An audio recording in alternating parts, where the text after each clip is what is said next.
Back pain after 60 often gets worse, not because of age itself, but because of specific everyday patterns that we repeat dozens of times each day without realizing the damage we're causing.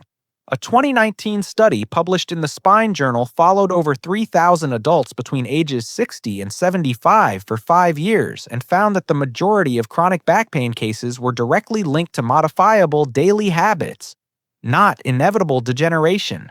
What makes this especially important is that many of these habits feel comfortable in the moment, which is exactly why they're so hard to recognize and change. If you're over 60 and dealing with back pain that seems to get worse as the day goes on, or if you wake up stiff and take an hour to feel normal, or if you've noticed that activities you used to do easily now leave you hurting for days, you're not alone, and you're definitely not imagining it. The truth is that back pain after 60 is incredibly common, affecting roughly 60 to 80% of older adults at some point, according to data from the National Institute on Aging. But here's what most people don't understand. The pain isn't just about worn-out discs or arthritis showing up on an X-ray. Research published in Pain Medicine in 2020 showed that many people with significant degeneration visible on imaging have no pain at all, while others with minimal structural changes experience severe discomfort. The difference often comes down to movement patterns, muscle support, and daily habits that either protect your spine or slowly break it down. The reason this matters so much is that once you understand which specific habits are making your back worse, you can actually do something about it. You're not stuck with this pain forever, and you don't necessarily need surgery or strong medications to feel better. What you need is to identify the patterns in your daily routine that are working against you and replace them with evidence-based alternatives that work with your body's natural healing capacity. Studies show that even people in their 70s and 80s can significantly reduce chronic back pain through targeted changes in how they move and support their spine throughout the day. Let's start with what's actually happening in your back after 60. Your spinal discs, which act as cushions between the bones of your spine, naturally lose some water content as you age. This is normal and happens to everyone. At the same time, the small stabilizing muscles along your spine often become weaker if they're not being used regularly. Think of these muscles as guy wires holding up a tent. If a few of those wires go slack, the whole structure becomes unstable, and the remaining wires have to work much harder. When your deep spinal stabilizers weaken, the larger muscles in your back and hips try to compensate, but they're not designed for that continuous stabilizing work. They get overworked, develop trigger points, and eventually start sending pain signals. A 2018 systematic review in the Journal of Orthopedic and Sports Physical Therapy found that weakness in the deep core stabilizers was one of the strongest predictors of chronic low back pain in adults over 60. At the same time, the joints in your spine, called facet joints, can develop some arthritis. But here's the crucial point. Arthritis in your spine doesn't automatically mean pain. What often triggers pain is when those arthritic joints are forced into extreme positions repeatedly, or when they are asked to bear load without adequate muscle support. Think of it like a door hinge that has some rust. If you open and close that door smoothly within a normal range, it works fine. But if you slam it repeatedly or force it past its comfortable range, it's going to start causing problems. Your spine works the same way. Now let's talk about the specific everyday habits that make back pain worse after 60, starting with one that almost everyone does wrong: how you get out of bed in the morning. Most people sit straight up from lying down, using their abdominal muscles to curl forward and pull themselves to sitting. This creates enormous compression force on your spinal discs and puts your back in a rounded, vulnerable position under load. Research from spine biomechanics labs has shown that this flexion-based movement can generate pressure inside your discs equivalent to lifting a moderately heavy weight. If you do this every single morning, and then again every time you lie down or get up during the day, you're subjecting your spine to hundreds of high-compression events each week. The correct way, which physical therapists teach but most people never learn, is to roll onto your side first. Then use your arms to push yourself up to sitting while keeping your spine neutral. This reduces disc pressure by roughly 40 to 50% and keeps your spine in a protected position. It takes maybe 2 extra seconds, but over months and years, this single change can make a substantial difference in chronic back pain. The second major habit that worsens back pain is prolonged sitting in a slouched position. This one is obvious to most people, But what's not obvious is just how damaging the slouched position is, specifically for the aging spine. When you sit with your pelvis tilted backward and your low back rounded, you're putting maximum stretch on the ligaments and discs at the back of your spine while simultaneously shutting off the deep stabilizing muscles. A 2017 study in applied ergonomics used pressure sensors to measure what happens in the spine during different sitting postures and found that slouch sitting increased pressure in the lower lumbar discs by up to 70% compared to upright sitting with good support. What makes this worse after 60 is that your ligaments have less elasticity than they did when you were younger, so that chronic stretching causes more lasting damage. At the same time, your muscles fatigue more quickly, so even if you start sitting with good posture, you're likely to drift into a slouch within 15 or 20 minutes. The solution isn't just to sit up straight through sheer willpower. You need external support. Use a small lumbar roll or a rolled towel behind your low back when you sit. Set a timer to stand up and move for 2 minutes every 30 minutes. Research from the British Journal of Sports Medicine in 2019 found that regular movement breaks were more effective for reducing back pain than simply trying to maintain perfect posture all day. The third habit involves how you bend and lift throughout the day. Even if you're not lifting heavy objects, you're probably bending forward dozens of times each day to pick things up, put on shoes, load the dishwasher, make the bed, or garden. Most people bend from the waist with straight legs, which puts all the stress on the low back. This is called spinal flexion under load, and it's one of the most common triggers for back pain flare-ups in older adults. The research here is very clear.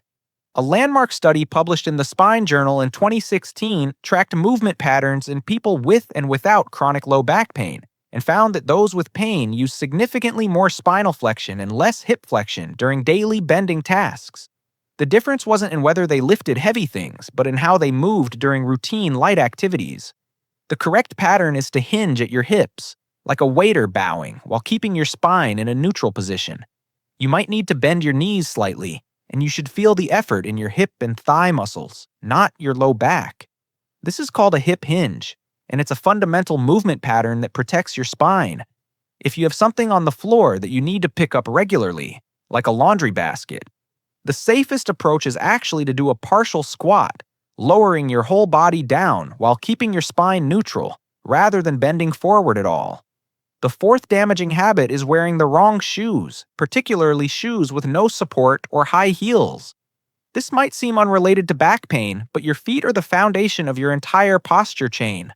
When you wear flat shoes with no arch support, or when you wear shoes with worn-out cushioning, your feet can't absorb shock properly. That impact travels up through your ankles, knees, hips, and directly into your spine. Research published in Gait and Posture in 2018 found that older adults who wore supportive shoes with good cushioning had significantly less low back pain after walking compared to those in unsupportive footwear. The mechanism is straightforward. Each step you take creates an impact force, and if your shoes don't help dissipate that force, your spine has to absorb more of it. Over thousands of steps per day, this cumulative impact adds up. For women, high heels create a different problem by tilting the pelvis forward and increasing the curve in the low back, which puts extra compression on the facet joints and can trigger pain. If you're dealing with chronic back pain, one of the simplest changes you can make is to invest in well-cushioned, supportive shoes and replace them every 6 to 12 months before the cushioning completely breaks down. The fifth habit that makes back pain worse is sleeping on your stomach.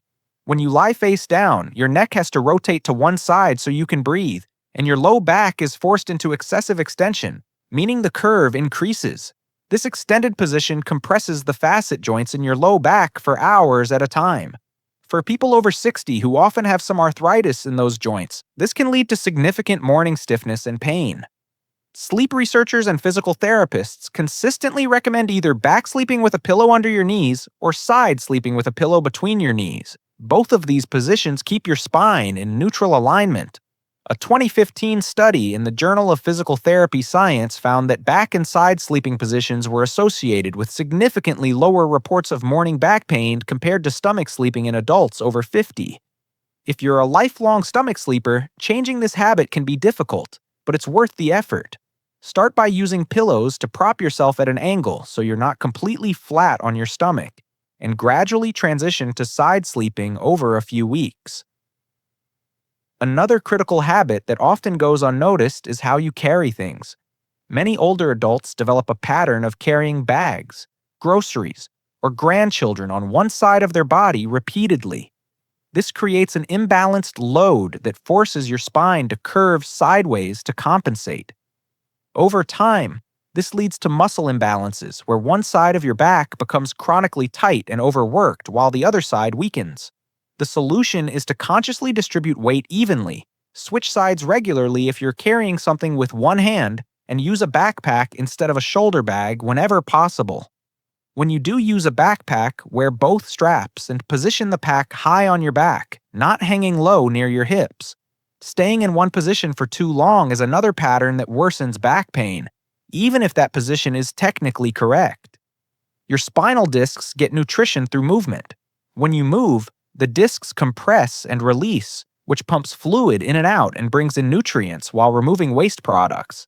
This is why your spine is slightly taller in the morning than at night. When you stay completely still for extended periods, this pumping mechanism doesn't work efficiently, and your discs become stiff and painful. This applies whether you're sitting, standing, or even lying down. Research published in the Clinical Biomechanics Journal in 2019 showed that regular position changes throughout the day were more protective against back pain than any single static posture. No matter how ideal. The practical takeaway is that you need to build regular movement into your day. Set reminders if necessary. Stand up and walk for 2 minutes every half hour. Change positions frequently. Do simple stretches or movements every hour. One habit that surprises many people is tensing and bracing your abdomen incorrectly. Some older adults, especially those who have been told they have a weak core, develop a pattern of constantly sucking in their stomach or bracing their abdominal muscles hard throughout the day. This creates excessive stiffness in the spine and actually prevents the small stabilizing muscles from working properly. Your core muscles need to be able to turn on and off dynamically in response to different movements and loads. A constantly braced core is like driving with the parking brake on. Research in spine rehabilitation emphasizes that the goal is coordinated core activation during movement, not constant maximal bracing. The deep stabilizers, particularly a muscle called the transversus abdominis, should engage with a gentle activation that you can maintain while breathing normally. A physical therapist can teach you how to find this gentle engagement, which feels very different from the hard bracing many people think of when they hear engage your core. Now let's address some common myths and misconceptions about back pain after 60. The first myth is that if you have arthritis or disc degeneration visible on an X-ray or MRI, you're stuck with pain and there's nothing you can do about it. This is absolutely false. Multiple large studies have shown that the severity of structural changes on imaging does not correlate well with pain levels. A famous 2015 study published in the American Journal of Neuroradiology scanned the spines of over 1,300 people who had no back pain and found that degenerative changes were present in the majority of them, with the percentage increasing with age. By age 60, more than 80% of pain-free individuals had disc degeneration visible on MRI. What this tells us is that degeneration is a normal part of aging, like gray hair, and it doesn't doom you to pain. What matters more is how well your muscles are supporting your spine, how you move throughout the day, and whether you're avoiding the harmful habits we've been discussing. The second myth is that rest is the best treatment for back pain. Decades ago, doctors commonly prescribed bed rest for back pain, but modern research has completely overturned this advice. A 2017 systematic review in the journal Pain found that prolonged rest actually makes back pain worse and slows recovery. What your back needs is gentle, appropriate movement that maintains mobility and keeps your muscles active without aggravating the pain. Complete rest leads to muscle weakening, joint stiffness, and often increases fear and anxiety about movement, which creates a negative cycle. The current evidence-based recommendation is to stay as active as possible within your pain tolerance, gradually increasing activity as you improve. The third myth is that strong pain means significant damage. Pain is a complex signal produced by your nervous system, and particularly in chronic back pain, the intensity of pain often doesn't match the amount of tissue damage. Your nervous system can become sensitized over time, meaning it sends out pain signals more easily in response to smaller triggers. This is called central sensitization, and it's well documented in chronic pain research. Understanding this can be liberating because it means that feeling severe pain doesn't necessarily mean you're causing harm. With proper guidance, gentle movement that temporarily increases discomfort is often part of the recovery process as you retrain your nervous system and rebuild tolerance. A fourth myth is that you need expensive treatments or equipment to improve back pain. While physical therapy can be very helpful and is worth the investment if you can access it, many of the most effective strategies for managing back pain after 60 are free or very low cost. Improving your movement patterns during daily activities, doing simple strengthening exercises at home, changing your sleeping position, taking regular walking breaks, and wearing supportive shoes will likely have more impact on your long-term back health than any expensive device or supplement. So what should you actually do to protect your back and reduce pain? The most important evidence-based strategy is strengthening the muscles that support your spine. Research consistently shows that resistance training, even starting at age 70 or 80, can significantly reduce chronic back pain and improve function.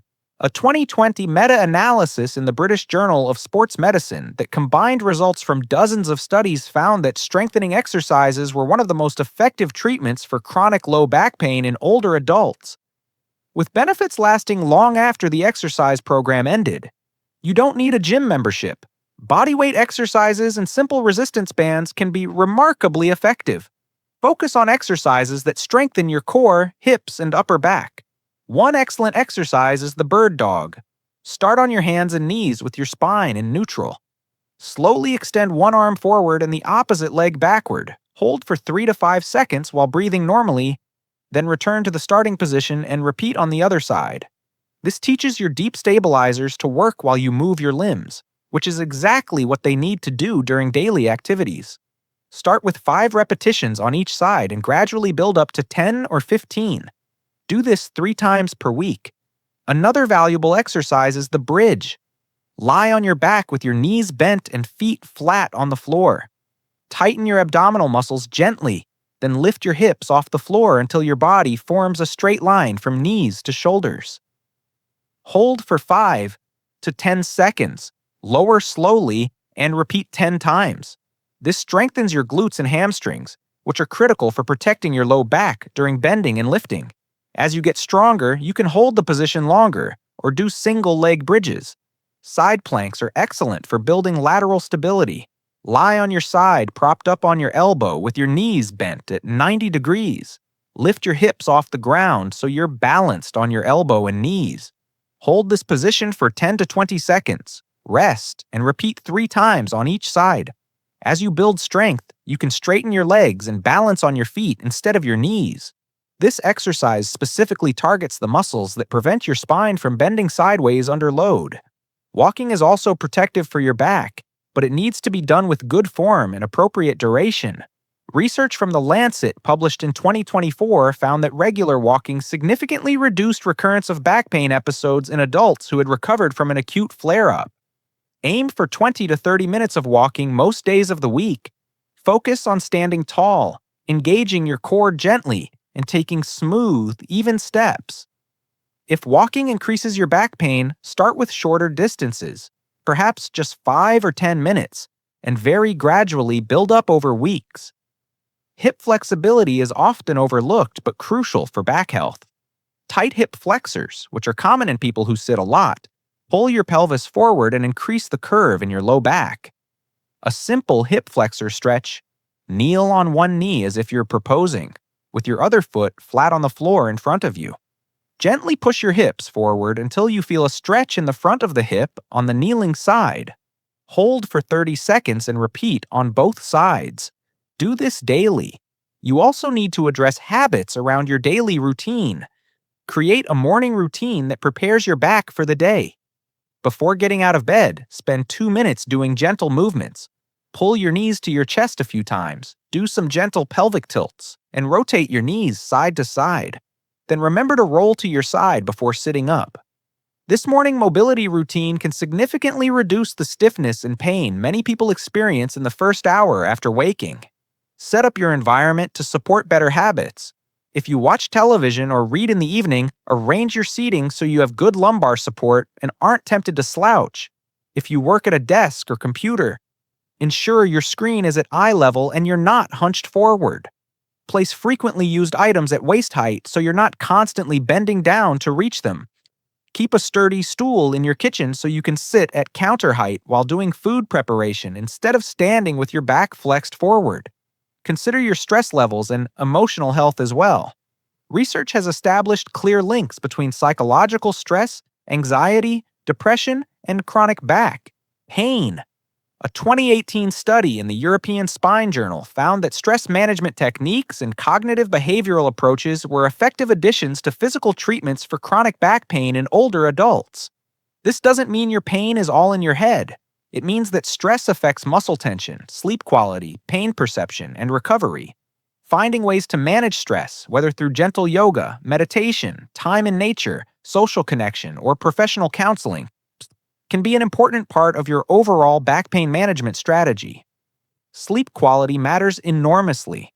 Poor sleep makes pain worse and reduces your ability to tolerate discomfort. Beyond sleeping in a better position, create a consistent sleep routine. Go to bed and wake up at the same time each day. Make your bedroom cool, dark, and quiet. Avoid screens for an hour before bed. If pain is keeping you awake, talk with your doctor about appropriate options, which might include adjustments to your sleeping surface, pain medications used specifically for nighttime, or treatment of underlying conditions like sleep apnea.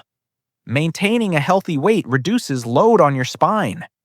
Every extra pound you carry adds multiple pounds of force to your spinal joints during movement. Research from obesity reviews in 2017 found that weight loss in overweight or obese individuals with chronic back pain led to significant improvements in pain levels and function. You don't need to achieve a perfect weight. Even modest weight loss of 5 to 10% of your body weight can make a noticeable difference. It's important to emphasize that progress with back pain is rarely linear. You might have good weeks and bad weeks. A flare-up doesn't mean you failed or that the strategies aren't working. Back pain often fluctuates in response to stress, activity levels, sleep, and factors that can be hard to identify. What matters is the overall trend over months. If you're having fewer severe episodes, if the pain is less intense on average, if you're able to do more activities than you could 3 months ago, you're making progress even if you still have some pain. One of the most important things you can do is change your relationship with the pain itself. Many people with chronic back pain develop significant fear of movement and become progressively less active because they are afraid of making things worse. This fear is understandable but often counterproductive. Research on pain neuroscience education shows that when people understand that pain doesn't always equal damage and that gradual increases in activity are safe and beneficial, they often improve faster and more completely. You can have some discomfort during and after activity without causing harm. The goal is to find the sweet spot where you're challenging yourself enough to make progress, but not so much that you have severe pain lasting more than a day or two afterward. If you've tried these strategies consistently for several months and you're not seeing improvement, or if your pain is accompanied by red flag symptoms like weakness in your legs, loss of bowel or bladder control, unexplained weight loss, or severe nighttime pain that wakes you up and doesn't improve with position changes, you need to see your doctor for a thorough evaluation. These symptoms can indicate serious underlying conditions that need medical attention. Similarly, if your pain is severe enough that it's significantly limiting your ability to care for yourself or participate in important activities, don't suffer in silence. There are many medical treatment options, from physical therapy to medications to injections to surgery in specific cases, and a good doctor will work with you to find an approach that makes sense for your situation. But for the majority of people over 60 dealing with chronic back pain, the path forward isn't primarily about medical interventions. It's about identifying the everyday habits that are making your pain worse and systematically replacing them with evidence-based alternatives that support your spine's natural healing and resilience. It's about building strength in the muscles that stabilize your back. It's about moving regularly throughout the day instead of staying in one position too long. It's about sleeping in positions that keep your spine neutral. It's about lifting and bending using your hips instead of your back. These changes aren't glamorous, and they require consistency and patience, but the research shows clearly that they work. Think about where you want to be a year from now. Do you want to still be dealing with the same level of pain and limitation, or do you want to be stronger, more active, and more confident in your body's ability to handle daily activities? The choice really is yours, and you have more control over the outcome than you might think. Back pain after 60 is common, but it's not inevitable and it's not permanent. With the right knowledge and consistent effort, most people can significantly improve. I'd encourage you to pick one or two of the habits we've discussed and focus on changing those first. Maybe it's how you get out of bed in the morning and how you bend to pick things up during the day. Make those changes consistently for a month and see how you feel. Then add another change. Build on your progress gradually. And if this information has been helpful, please share this video with someone else over 50 who's dealing with back pain. There are millions of people struggling with this, and many of them don't realize that simple, practical changes can make such a significant difference. If you want more daily videos on staying strong, healthy, and independent as you age, I'd love to have you subscribe to the channel. Drop a comment below and let me know what your biggest challenge is with back pain, or which of these habits you're going to work on changing first. I read the comments and I'll do my best to offer guidance. Remember, you're not stuck with this pain. With patience, consistency, and the right approach, you can feel significantly better and keep doing the activities that matter most to you.